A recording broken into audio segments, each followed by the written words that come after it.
Welcome to the Learning Pines YouTube. We hope this video helps. You begin by logging into the VAHAN or State Transport Portal using your existing credentials. Use one-time password if prompted. Once logged in, navigate directly to the Update Mobile Number or Non-Owner Data section to start the request. Provide the vehicle registration number and current owner details exactly as on RC. Make sure you upload the Aadhaar proof and a clear scan of the RC. This reduces rejection risk and speeds verification. Once you reach the update form, enter the new mobile number and confirm it. Accuracy matters because OTPs go there. Choose Aadhaar-based verification so the portal can auto-validate your identity. You may be routed to an eKYC flow. Pay the prescribed fee and accept the declaration. A payment confirmation generates an application ID.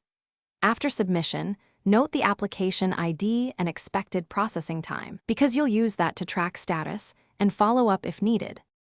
After you complete payment, complete the OTP verification sent to the new number. This final step links the number to the RC.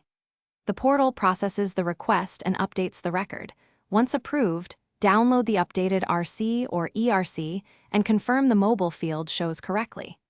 If the application is rejected, check the rejection reason immediately, correct the specific document or detail, and resubmit. Often the issue is a mismatched name or poor quality upload, which you...